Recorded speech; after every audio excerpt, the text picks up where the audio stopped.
high-level facts of the Building Safety Levy on property developers, which is set to come into force on the 1st of October 2026. This levy is designed to raise approximately 3.4 billion over a decade to fund the remediation of unsafe residential buildings, ensuring developers, rather than taxpayers or leaseholders for historical safety defects, pay for all the historical safety defects. So here's the key details of the new levy: scope and applicability. The targeted projects: the levy applies to new residential developments in England requiring building control approval, including houses, flats, build to rent schemes, and purpose built student accommodation. Threshold: it generally applies to major residential developments defined as 10 or more dwellings or 30 or more bed spaces in PBSA. Timing: projects submitting building control applications before the 1st of October 2026 are expected to avoid the charge. Exemptions: key exemptions include affordable housing, supported housing, children's homes, hospitals, and care homes. And then calculation and rates. Methodology: the levy is calculated per square meter of the gross internal area. Geographical variation: rates vary by local authority, designed to reflect local house prices with higher rates in higher value areas. Brownfield discount: a 50% discount applies to developments on brownfield, previously developed land, provided at least 75% of the site qualifies. Payment and enforcement. Payment trigger: the levy must be paid in full before the building can be occupied or a final building control certificate is issued. No phased payments: the government has rejected requests for stage payments on phased developments. Enforcement: local authorities will collect the funds and can withhold completion certificates for non-payment. Now, as for the actual value, from some of the things I've seen, bear in mind this is not fact. This is just from what I've seen people talking about. It's looking like it could be about £3,000 a unit at full whack. And obviously that's above the 10 unit threshold. So this is going to be another relatively large levy, sort of in addition to like a sill type levy, but much more broad and more applicable than I think sill will even be.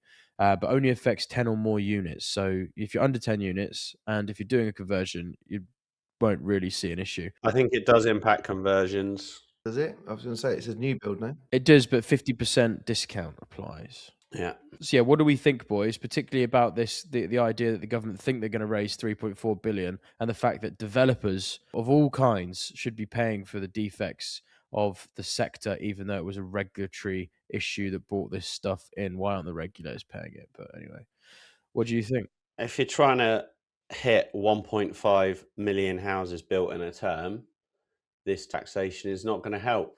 And it's already shit. 17 flats sold, new build flats, 17 new homes sold last month in London.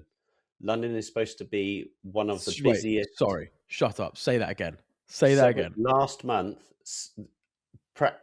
completed new build dwellings that were transacted in the open market was 17 in the whole of London. Wow. Fucking hell. And that's not because the market's shit or because taxation's bad or because we're not building enough. It's all of it. And one of the biggest problems with the conception of a buyer is a lot of people going, I can't afford to buy a home. Developers have had it off for years, blah, blah, blah, blah. It's fucking tough to be in our seats and deliver this and make a margin, taking a shitload of risk, unweighted risk, I believe, in this market. It's unfair. But, you know, we crack on. We've made our bed, you know, sites are bought. You can't just offload a site and move on. But if you actually look at the ratio of percentage of what is taxed on a property, if that tax was removed, I could almost guarantee 80% of people that can't buy houses could buy houses. And that is a fundamental problem. They're taxing so much that it's, you know, it's almost like if I walked down to Tesco's and bought a packet of cigarettes and sold it to someone for £10, and I'd be like, that's well expensive. It was only £3 20 years ago. And I'd be like, well, 95% of that is tax. It's not my fault.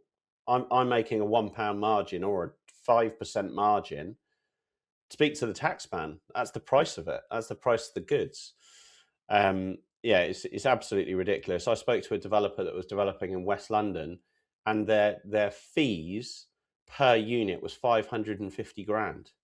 Just if you just said this is what technically goes to the government. So I'm talking about, well, I've got a list here, like SDLT on the acquisition. You've got bill costs, Section 106, building safety levy, which actually apparently works out to be just under 1%, VAT on build, fees, so like the various fees involved, and then you've obviously got corporation tax at the tail end. And from my research, we're knocking out about 25 to 35% of the GDV on tax.